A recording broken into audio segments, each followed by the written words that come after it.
Today's 1100 day that I'm sharing lessons on I'm learning. I hope to support your dreams, your goals, allow you to become the person that you want to become. Today I speak about strengths and weaknesses. And most common mistakes that people have or do when they really consider their strengths or their weaknesses. Now I think that every single person has strengths. Every single person has weaknesses. But if you're not aware of them, you're not able to live a good life. Because really a great life is basically focusing on your strengths, leveraging your strengths, developing your strengths, and being able to cover your weaknesses. Because if you don't cover your weaknesses, you fall in those weaknesses. You're not able to achieve and to really maximize your strengths. So being able to understand exactly what are your strengths, what are your weaknesses, and understanding what are the most common mistakes that people do that we do regarding our strengths and weaknesses is important.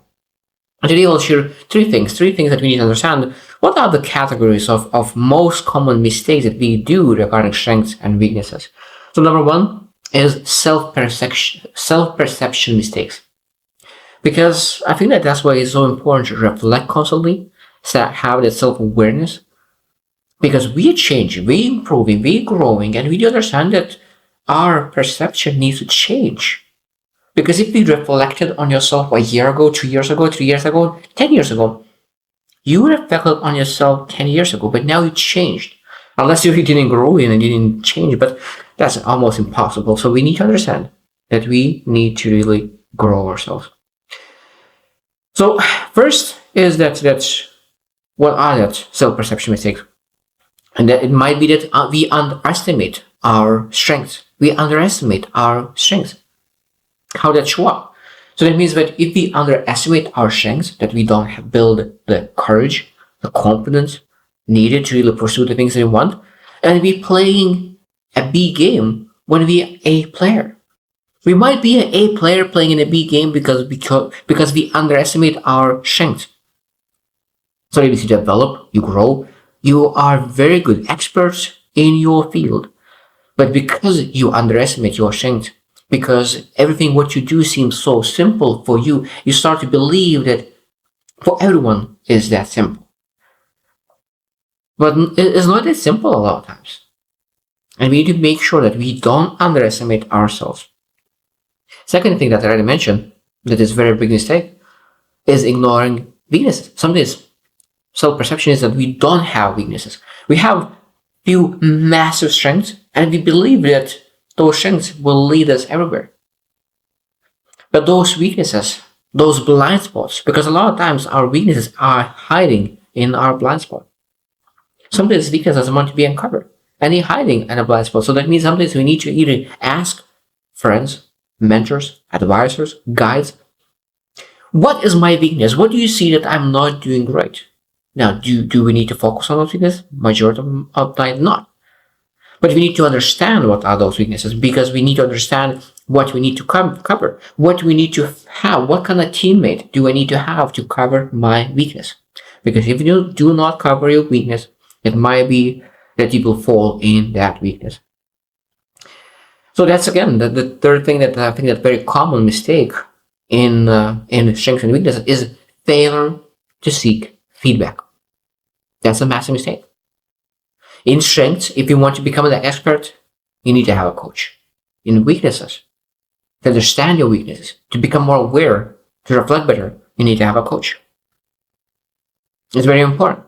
Even the best of us, like Michael Jordan, one of the best, if not the best player of all times, he always had a coach.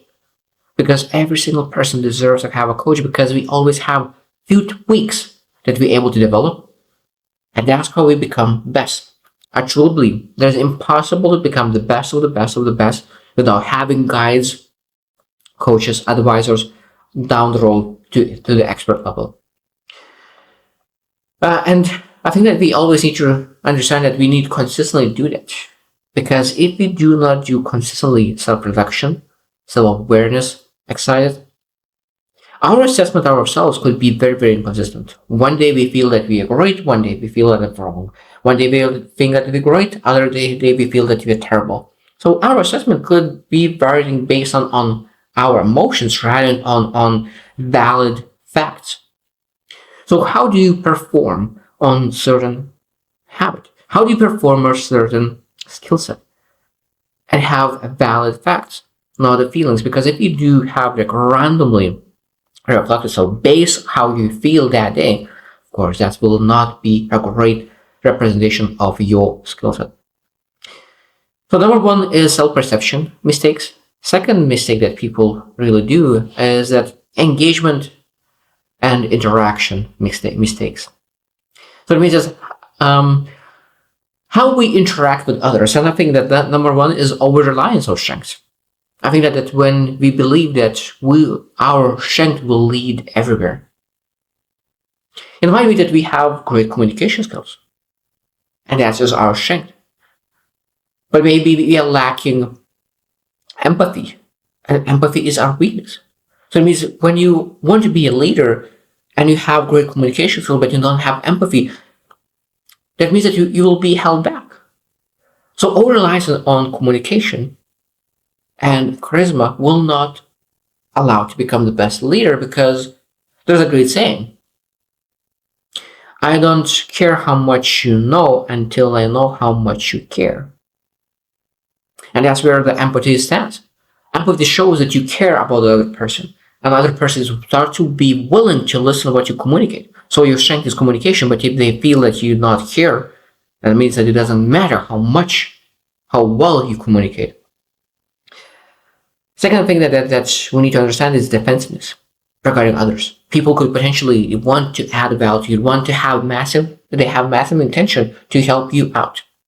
They want to share what your strengths, what your weaknesses, because there's two types of people.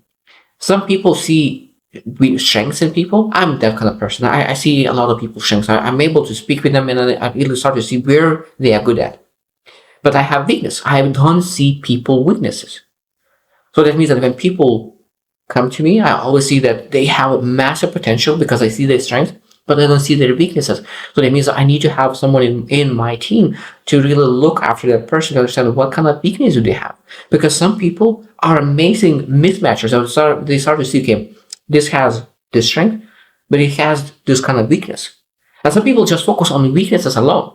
I said, this person has this, and complain about it person. But when you mix that together, of course, we're able to have a full picture of that person. And we need to understand that we're not supposed to become defensive after feedback. Because it's very easy. It's very easy to become defensive. Very easy. I think that's one of the biggest mistakes with our strengths and weaknesses, is that we become defensive when we hear not what we want. It might be that we have our strength, but we think that we are 10 of 10 in our strength. But now feedback says that you are 7 of 10. And you might become defensive. No, I'm 10 of 10. Or might someone say that your weakness is this one, and you are not aware of it. You say, no, that is not my weakness. So defensiveness is a big mistake, because we need to understand it. It might be that they are not valid as well. It might be that feedback is not valid. That's what we need to understand. We need to understand, is that feedback is credible? We need to ask ourselves. But we're not supposed to become defensive. And one big mistake as well that is very, very common is the neglecting to adopt strengths in a context. Neglecting to adopt strengths in a context. So it means that if you are strong in one area, but your audience is needing something else. For example, if you are speaking always for business owners, you're a public speaker, and you're always speaking for business owners, but now your audience that day, one day, is young children. Will you speak the same? Probably not. So that means that we need to adapt our strengths in a context where we use that strength. And that's one of the common mistakes that people do, that they just not adjusting where they're supposed to adjust. And the last, number 3 category of mistakes that people do regarding strengths and weaknesses is goal setting. Adaptation, goal setting, because I think that it's very, very important to have the vision of the future, long-term goal, and then say, okay, what kind of person I need to become? And what kind of strengths do I have? what kind of weaknesses do I have, and what kind of challenges I will need to overcome to achieve them. That means that when we actually are not aware of our vision, our long-term goals, or what kind of person we want to become, or we are not aware of the strengths that we need to develop, we might be able making goals in the wrong direction. Because if we think that we are strong in the place where we're weak, and we are making goal in that area, our goal will take so much more than it's supposed to. So that means that we really that awareness is the key, because when we actually make goals to develop the skills, to develop the strength, you move so much faster. And there was even scientists did research. They looked into companies that developed people in their strengths, and looked at other companies who develop people in their weaknesses. And what they found that companies that focus on their strengths developed and grew much more.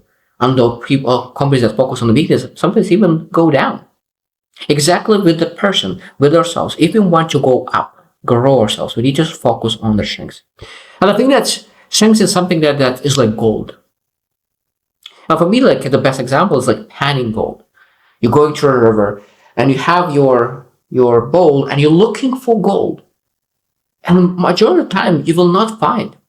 You don't find anything. That means sometimes you need to find out, okay, this is my strength. And that means you need to explore to find those strengths. Sometimes it's not that easy to find. But you need to look for it. You need to have patience. You need to have hard work. You need to work and develop it.